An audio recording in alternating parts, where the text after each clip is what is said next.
in a crowded market with a lot of programs, as we're talking about right now, we just named 3 that there are, and it's like, oh my gosh, how do you choose what to be loyal to, and how could you create a loyalty offering that stands out in all the noise and dissonance, right? Yeah, I think there's some key things.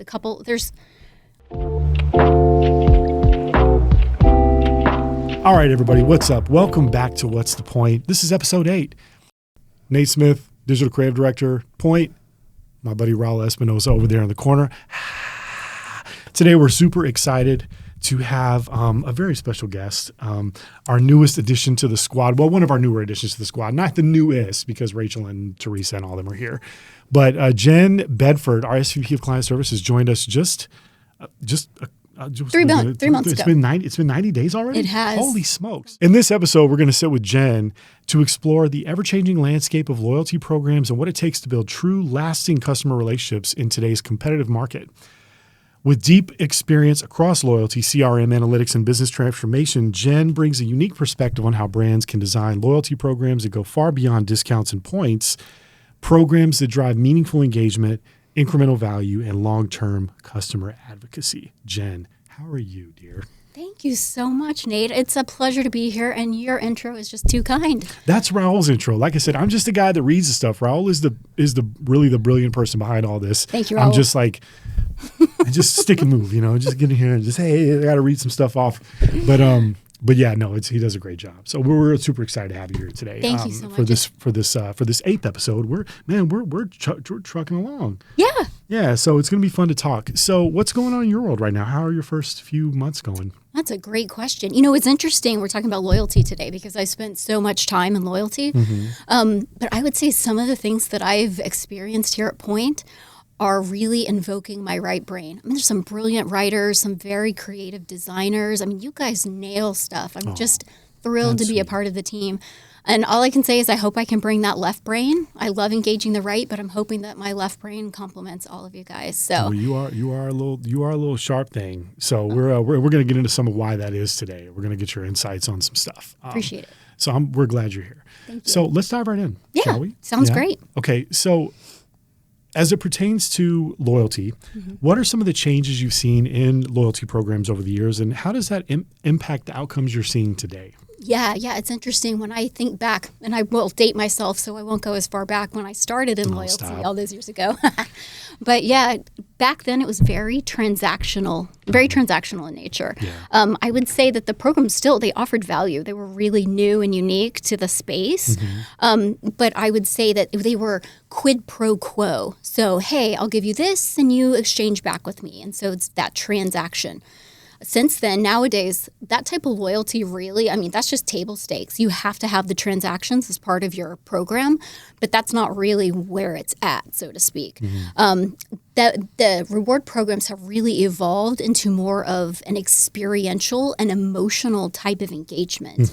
I would say, if you think about exclusive events, certain concerts, dining experiences, and just trying to think of some other examples, but you're really building those connections at an emotional level with your member base, and that's what's pulling them in.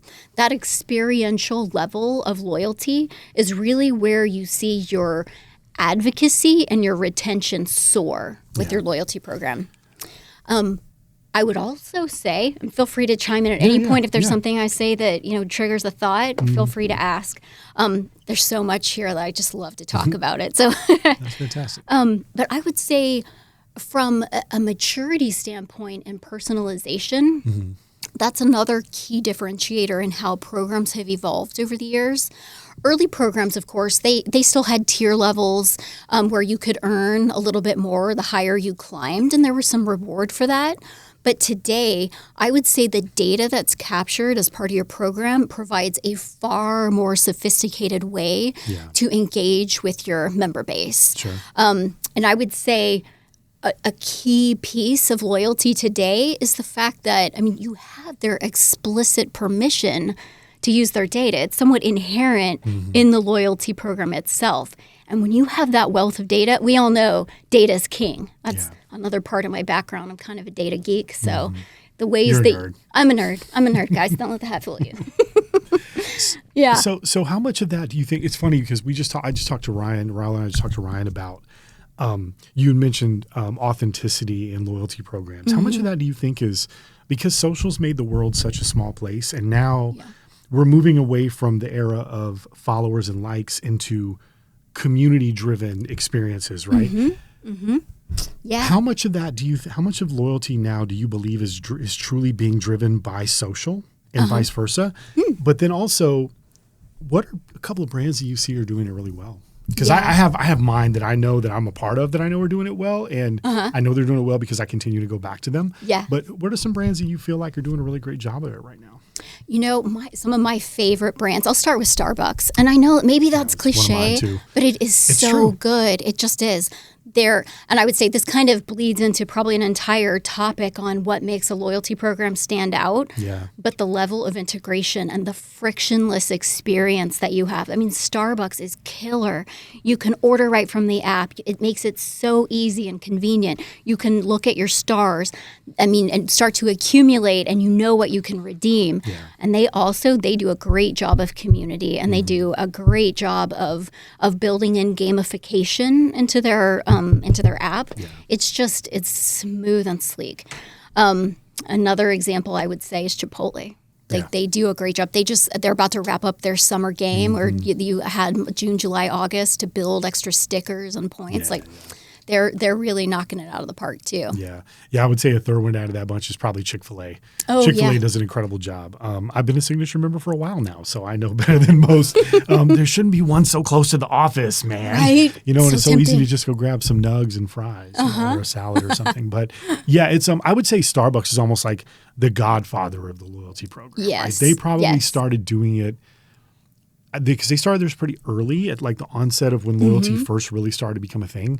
And they have just done it as far as like, especially in the hospitality, food and beverage space, they've done it better than most. I mean, there are some retailers out there that are doing a really great job too, but Starbucks I think is far and away the best of the best, right? They do a really great job of it. They really have knocked it out. In a crowded market with a lot of programs, as we're talking about right now, we just named 3 that there are, and it's like, oh my gosh, how do you choose what to be loyal to, and how could you create a loyalty offering that stands out in all the noise and dissonance, right? Yeah. Well, and it truly is. It's going back to that experiential and emotional connection piece of loyalty and how it's evolved. But really, truly, what are the ways you're differentiating your program? What unique experiences are you providing that frictionless experience on the mobile app, or if they're online, or if they're in store? Is it all connected? And do they know you as a customer? Yeah. Those are some of and I would say almost at this point, table stakes, because that's where you start to bleed into personalization, repeat behaviors. Does the brand really know you, and can they speak to you and your preferences? Yeah. There's other things that you can do to stand out, and that's really creating unique opportunities and experiences. I'll jump over to hospitality for a second. You can look at Marriott and Hilton and some of the others. They have now formed partnerships with concert venues, dining halls, all types, sports events. Those are things that really, truly make it unique. And being able to, I'll say, redeem points, but have that level of status through the loyalty program to get access that's otherwise not available, those are ways to stand out. Yeah. I actually want to throw somebody else in that mix too, in the tech space, actually. I don't know how many of you out there have T-Mobile, but they recently changed over from their regular billing app to an app that's called T-Life that used to be their experiential app. And now they merged the two, but they offer all kinds of connections to other brands, like whether it's Netflix or other streaming platforms. AT&T is doing some really cool stuff too, where they offer you benefits just for being locked in. Like they say, if you go to this concert venue or this show, be sure to show them your T-Life barcode because you'll get special incentives for being just a part of the thing. So they're giving people reasons to stay connected. It's like I think one important thing for brands to understand is it's no different than like if you're having a heart of service in a community with the people that you care about, right? You want to do the best you can for them. And I think these brands are starting to realize that more and more. It's like the more connectivity and human connection we can create with our customers and really care about the same things they care about, but give them opportunities to care more about those things. Yeah. And we can help facilitate it with the connections that we have. That's really where I think the secret sauce is and where the magic starts to happen. We talked about that a lot from the social perspective with Ryan, and he had a lot of really great insights around it. I love that. And you nailed something that's really key right now in loyalty, is having that philanthropy piece and showing charitable donations, being able to give back through the loyalty program. You may be collecting a quote unquote currency, whatever the currency is of the brand, but you're able to then turn around and create value out of that and give it to charity in turn, and give it, pay it forward, right? That's amazing, and I think that really plays into this point, which is especially with the newer gens, they want to be locked in with brands that care about the things they care about. Yes, so absolutely, yeah. It's like I was giving the example of my daughter. She thrifts because she cares about the wellness of the earth, and she believes that the production of textiles contributes to air pollution, right? And so she goes and buys upcycled clothes, right? And that's her vibe. That's what she likes. She really doesn't care about big brands. She cares about doing better for the world. And not to say that she's any better than anybody else, but a lot of her friends are that way too. Yeah. They have these pockets of kids that want to be connected to brands that are doing things that are involved with the things that they care about. Yeah. She's Gen Z. Or is she right on the cusp? She's 18. Okay, yeah, I think that's right on the cusp of Gen Z and Alpha. But my son's 22. He's right there too. Yeah. And there is Gen Z, especially like a lot of the research, they really do. They are tied into what they care about, and you're spot on, Nate. So let's put on your consumer hat for a minute. So what factors do you consider whenever? Because again, we have to look at it from a user perspective. Everything we do, we have to look at it from a user perspective because we're human too. We're like, well, what would I want to see? What are things that you look for when you consider selecting a loyalty program that you want to be a part of? Yeah, because we get asks all the time for that kind of stuff. Absolutely. Like, sign up for the app, join the club, do this, do that. Yeah. And I think it all ties back into that frictionless experience and that just smooth engagement. So first I look at the integrations. What types of integrations? I know that sounds pretty technical, right? I'm a geek. That's what I do. But when you turn that into a user experience conversation, it becomes very different. So, for example, all the different paths along the customer pathway of where you might engage with the brand, if that's frictionless and smooth, it completely streamlines that entire life cycle. If I go to the point of sale, whether it's in store, online, I should be able to have the same general experience, be able to use my points in the same way, or whatever the currency is for that brand. I should be able to have a seamless mobile app experience. All the different types of, I would say, back-end systems that connect with the loyalty program in your entire ecosystem should really be connected. Yeah. And that's a lot of technical stuff that goes on in the backside, but it's pretty critical. A lot of which we end up being the ones to connect all those to make all those things make sense. So it is a lot of work. It's a big lift, but at the end of the day, it's it gives you more insights and better learning so that you can do the best you can with your program. And that's kind of foundational. But I would say when you're going to select a program, you would also look at a couple of other things that are more user interface from a consumer-facing perspective, as well as, is it good for your brand on the business side? Oh, yeah. What's the functionality of the reward engine that's powering the loyalty program? I love to really look at it from, and I call it aggregate and cumulative behaviors, but having that type of functionality that's really robust in your loyalty program allows you to create the types of incentives that encourage repeat behavior. Yeah. That's where the gamification comes in, and community, and getting them to come back and earn over the course of several transactions. So that from, I would say, just one piece, but a pretty core piece of functionality. And you have to be pretty on top of that, because if you're able to rope somebody in and they have a bad experience, or it's too cumbersome to download the app, or to sign up, or to go through the process of getting to the point where you can be rewarded, I think the thing that makes Starbucks so great is they've thought about every aspect of that, and it's the seamlessness of it, the seamlessness of using their app, the way everything's tied in together. You don't have to go get a separate loyalty app. It all happens inside their singular app. Used to, remember back, this is aging myself horribly, is remember when you used to have two apps? It's like, I need the the app, like the marketing app for Starbucks, but then there's a separate loyalty program before they Yeah. merged them, because it was a few years before they did, before everybody started kind of figuring out, okay, we need to all really, people don't want to download two apps. They need everything in one seamless place and experience. Hilton was the same way. There was the hotel app for booking, and then there was a loyalty app. And I'm like, wait, this is so confusing. Their new app's really good. I love Hilton Honors app. It's so good. And Marriott's is good too. I can't remember what theirs is called. It's like Bonvoy. Bonvoy, yeah. Yes. That's right. Yeah, their app is really great. IHG is really good too. I mean, I could spend hours talking about the points and currency types of redemptions. You can use both on hotels. It's awesome. That's amazing. Yeah. So let's get into the data component a little bit more. We'll dive a little bit deeper into this. What metrics or customer behaviors do you prioritize when identifying high value segments and predictive future value? Yeah. I think there's some key things. I'll start with customer lifetime value, your basic CLV. I would also say RFM scoring, so your recency, frequency, and monetary value. Those are, I would say table stakes, but those are just some key attributes you want to capture. And there's some modeling that goes on behind the scenes to make sure that you have the data to be able to produce those scores, but they're really effective when you're starting to segment your campaigns and look at your customer value.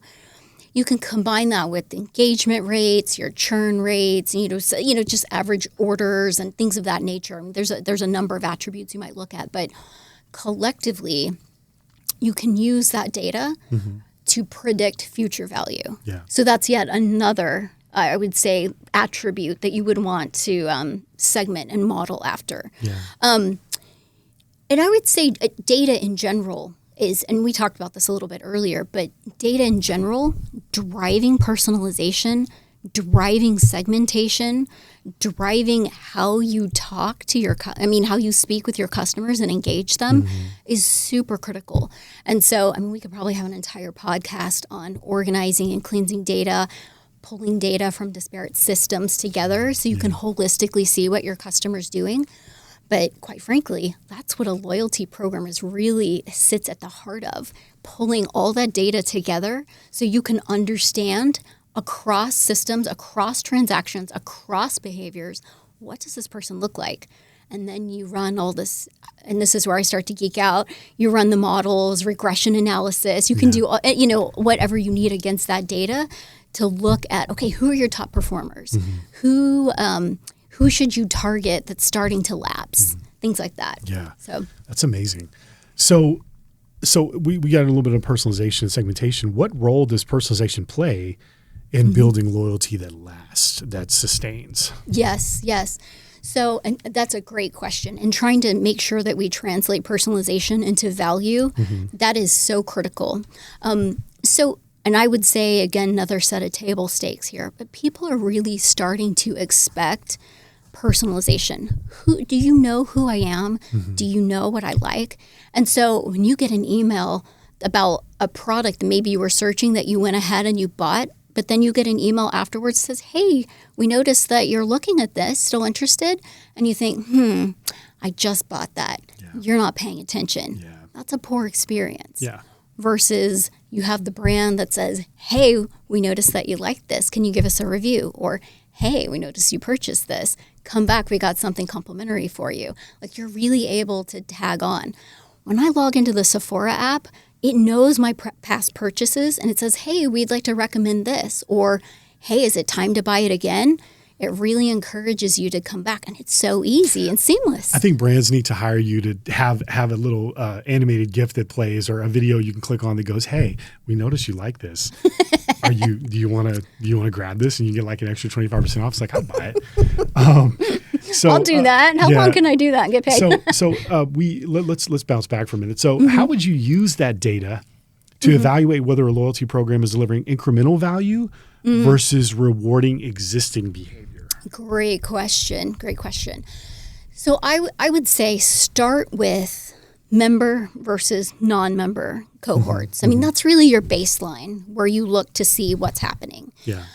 When you establish what your non-members are doing, non-loyalty program members are doing, you're looking at non-incentivized behavior. So, okay, if that's your core, your baseline, what are your members doing in similar segments? Because you want to look at similar demographics or similar attributes. Sure.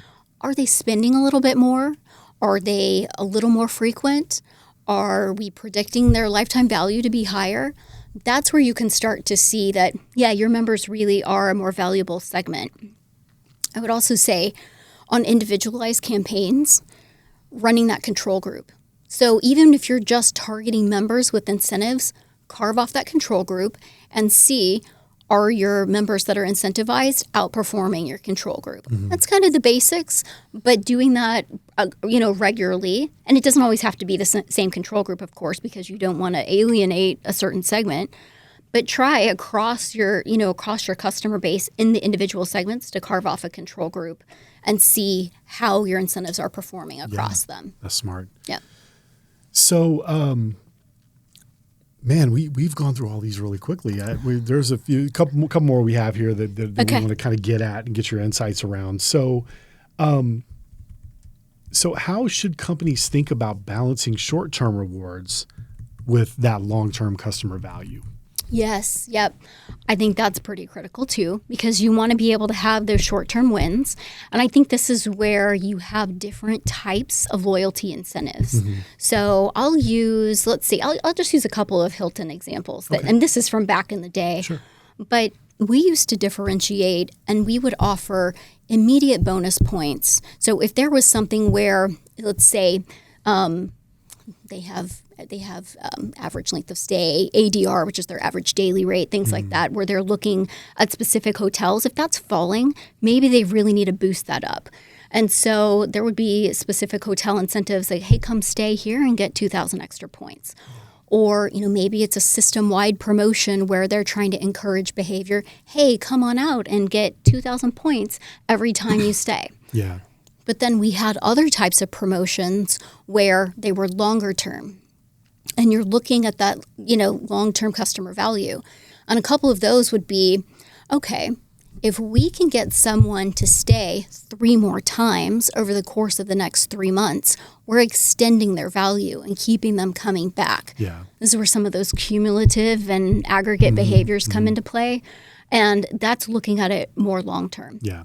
I would say, and that's really more on a tactical level. Sure. From a long-term reward perspective, using those emotional and experiential rewards to engage them and knowing that they're going to get preferential treatment at higher tier status levels, that continues to build that long-term brand advocacy. Yeah, like certain things, like when you walk in, if you're a loyalty member, like, I'm with Marriott and Hilton Honors actually, and I'm giving way too much information, but if I walk into any of those properties, like I was in New York recently, and I went to the Guild Hall, Thompson Hotel, which is a Hilton property, and the experience when you get that front desk, the treatment you get, I don't know what it is when it's not. I mean, I'm sure they're nice no matter what, but the things you get, like they'll hand you that bag with a couple of drinks in it, maybe a cookie or a candy bar or something, and they're like, hey, enjoy your stay.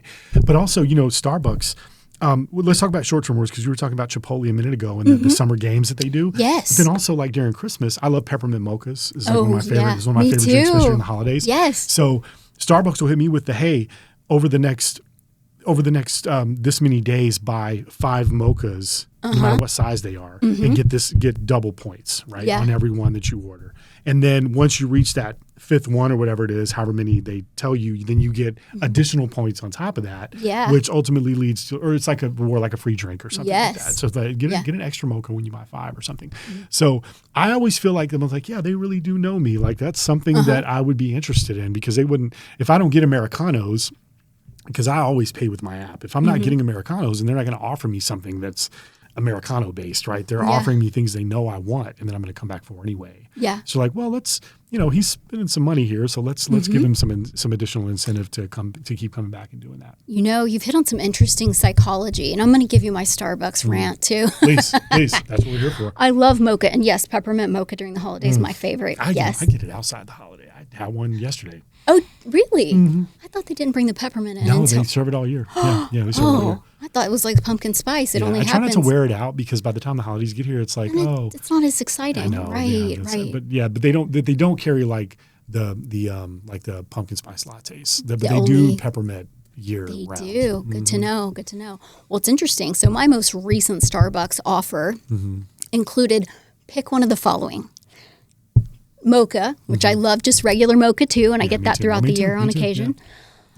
Any type of green tea, and Nice. they have those medicine balls where medicine balls, man. yeah. Oh, they're awesome. And I've had a few of those because I think there's something going around the office. I just want to make sure There's that I don't definitely get something going around sick. the office. Yeah, I probably need to go get one. Yeah, maybe I'll get extra points for it. Yeah. And then there was a bakery item, which, so I used to get Starbucks food all the time. And I'm going to go ahead and say it like, I'm not so sure about it anymore. Yeah. So, However, that swirl coffee cake is so good. yeah. Yeah, that was so good. Their pumpkin bread is my favorite. I did actually get one the other day, I'll admit. Anybody else hungry? Yes. Yeah, here we go. We're going to go grab some Starbucks beer back. But what's interesting to me about that offer was that it was like, buy 3 or maybe 4 of these in the next week and get, I think it was 200 extra points or something like that. Yeah. And there is a level, I'm like, yeah, that's compelling.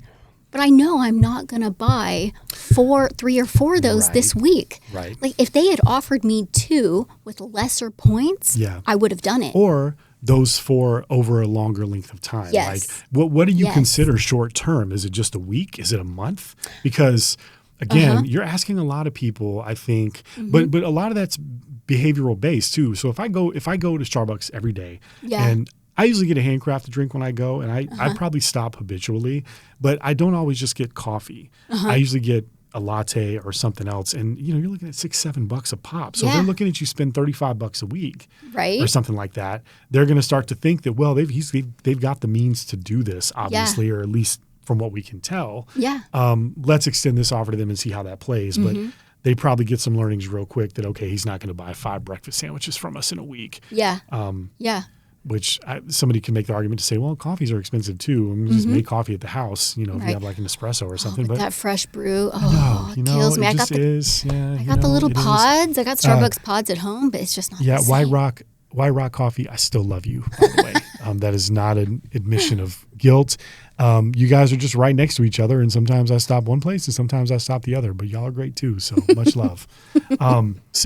Jen, thank you so much for coming on. My pleasure. So happy to have you. We love talking to you. So you guys, for more insights like what you heard from Jen today and what you heard from Ryan prior to, be sure to visit thepointgroup.com and follow us on LinkedIn at The Point Group, where you can get some more thought leadership and insights around every kind of topic you can possibly imagine in the advertising and marketing space. We try to cover it all. We got a lot of great, really smart, creative people here that have a ton of thoughts around everything that's anything going on in the industry today. And don't forget to follow us across social at The Point Group. And if you're watching on YouTube, you know what to do.